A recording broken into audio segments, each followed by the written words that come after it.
Bro आइए बैठिए। क्या हो गया भाई तुझे? मुख्यमंत्री सीरीज एपिसोड 2 में आपका स्वागत है। Oh thank you so much. तो बताइए आज हम किस प्रदेश के मुख्यमंत्री के बारे में जानने वाले हैं?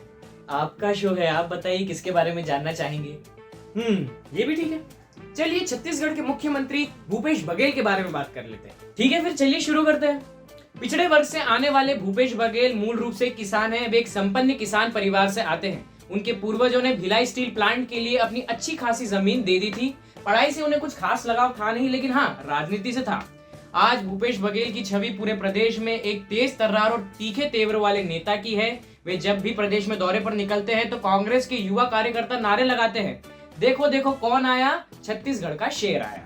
इन्हीं युवा कार्यकर्ताओं की तरह भूपेश बघेल की राजनीतिक यात्रा भी भारतीय युवा कांग्रेस के सदस्य के रूप में 1985 में शुरू हुई, जिसके बाद 1993 में पाटन से अपना पहला चुनाव जीतकर वे मध्य प्रदेश विधानसभा पहुंचे थे। भूपेश बघेल को राजनीति इतनी रास आ गई कि छत्तीसगढ़ के दिग्गज कांग्रेस नेताओं के बीच उनकी एक अलग पहचान बन गई थी। 1998 में एक बार फिर वे पाटन से मध्य प्रदेश विधानसभा के लिए चुने गए और दिग्विजय सिंह के नेतृत्व वाली राज्य सरकार में जन सरोकार विभाग के राज्य मंत्री और फिर बाद में परिवहन मंत्री बनाए गए थे। यह सिलसिला यही नहीं थमा। 2000 में छत्तीसगढ़ के गठन के बाद उन्होंने अजीत जोगी सरकार में राजस्व मंत्री के रूप में कार्य किया। वे छत्तीसगढ़ विधानसभा के विपक्ष के उप नेता के तौर पर भी कार्य कर चुके हैं। लगातार इतनी सारी राजनीतिक सफलताओं के बाद भूपेश बघेल के करियर में डाउनफॉल भी आया। 2004 की शुरुआत में बघेल ने चुनावी हार का सिलसिला देखा। 2004 में वह दुर्ग संसदीय क्षेत्र से कांग्रेस के उम्मीदवार थे, लेकिन हार गए। फिर 2008 के विधानसभा चुनाव में वह भाजपा के विजय बघेल से हार गए, जिसके बाद 2009 के लोकसभा चुनाव में उन्हें रायपुर से टिकट दिया गया, लेकिन वह वहां भी भगवा पार्टी के रमेश बैस से हार गए। लेकिन 2013 में उन्होंने विधानसभा पाटन की विधानसभा सीट जीतकर वापसी की। 2014 में भूपेश बघेल को छत्तीसगढ़ प्रदेश कांग्रेस कमेटी का अध्यक्ष बनाया गया। भूपेश बघेल ने पार्टी के अध्यक्ष का पद उस समय संभाला जब प्रदेश में कांग्रेस नेतृत्व के अग्रिम श्रेणी के शीर्ष नेता झीरम घाटी में एक कथित नक्सली हमले में मार दिए गए थे। उस समय कांग्रेस प्रदेश में सिर्फ 0.73% से चुनाव हार गई थी। फिर करीब 1.5 दशक बाद कांग्रेस को इस प्रदेश की सत्ता में वापस लाने में भूपेश बघेल की अग्रणी भूमिका रही है।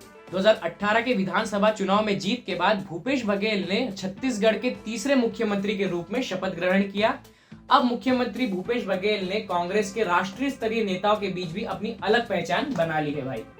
इसके बाद भूपेश बघेल ने कांग्रेस की गाड़ी को एक नई पटरी पर लाने का काम शुरू किया।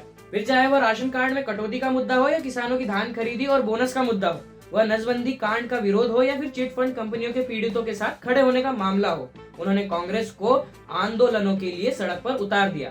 कांग्रेस के एक महासचिव अटल श्रीवास्तव कहते हैं, कांग्रेस कार्यकर्ता आंदोलन करना भूल गए थे, भूपेश बघेल ने पूरे प्रदेश को आंदोलन करना सिखा दिया। अच्छा, इतना कुछ किया है? तो चलिए फिर कुछ काम बताइए जो भूपेश बघेल के कार्यकाल में हुए हैं जिसने राज्य को आगे बढ़ाया हो। किसानों का कर्ज माफ किया। भूपेश बघेल सरकार ने 11 लाख किसानों का 9,000 करोड़ रुपए का कर्ज माफ कर दिया। भूपेश बघेल ने एक प्रोग्राम में कहा कि भाजपा सरकार में लगातार किसान आत्महत्या कर रहे थे, ऐसे में हमने 2500 रुपए में धान खरीदी का फैसला किया है, जिससे किसानों के जीवन में बड़ा बदलाव आया है। छत्तीसगढ़ में 40% जंगल है, इसलिए वनोपज बहुत है, लघु वनोपज बहुत है। उसकी ना खरीदी की व्यवस्था थी, ना समर्थन मूल्य मिल पाता था। ये काम हम लोगों ने किया।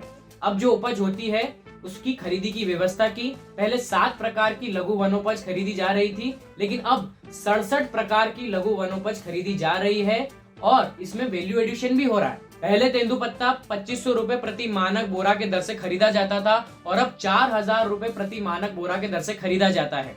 हमारी सरकार गोधन न्याय योजना भी लेकर आई है, जिससे लोगों के पास हाथ में पैसा आया है और आज छत्तीसगढ़ की आय में बदलाव आया है। छत्तीसगढ़ बना जब 40% लोग गरीबी रेखा के नीचे थे, 41% लोग कुपोषित थे, 15 से 49 साल की 47% महिलाएं एनीमिया से ग्रस्त थी। इसके लिए हमने मुख्यमंत्री सुपोषण योजना चलाई, भरपेट भोजन की व्यवस्था की, साथ साथ इलाज की भी व्यवस्था की और हाट बाजार क्लिनिक योजना भी शुरू किया, जिसका अब तक 1 करोड़ से अधिक लोग लाभ ले चुके। अगर ऐसी बात है तो क्या आने वाले चुनाव में भूपेश बघेल की सरकार आएगी या सरकार बदल जाएगी? कौन है जनता का फेवरेट? देखिए, इतनी गर्मी में भी कोट पहनकर बैठने वाले महोदय ओपिनियन पोल के मुताबिक सरकार की कुर्सी पर काबिज कांग्रेस को 45% वोट मिल सकते हैं, वहीं विपक्षी दल बीजेपी को 44% वोट शेयर मिल सकता है। यानी वोट शेयर के मामले में कांग्रेस बीजेपी से थोड़ा आगे, इतू सा आगे, वहीं अन्य को 11% वोट शेयर मिल सकता है। इसके बाद भी जनता का फेवरेट कौन है वो तो 3 दिसंबर को क्लियर हो ही जाएगा, है कि नहीं? ओके ब्रो, अब शो में आगे किस मुख्यमंत्री के बारे में बात की जाए? एक बार में एक ही प्रदेश पर ध्यान दें तो बेहतर रहेगा, है कि नहीं? ओके, ये भी ठीक है। तो तब तक आप हमारे साथ बने रहिए और इस वीडियो को लाइक और शेयर कीजिए और इंडिया लीडर चैनल को सब्सक्राइब कीजिए ताकि आगे आने वाली सारी राजनीतिक खबरें आप तक समय से पहुंच सके। धन्यवाद। ब्रो, कहां गया?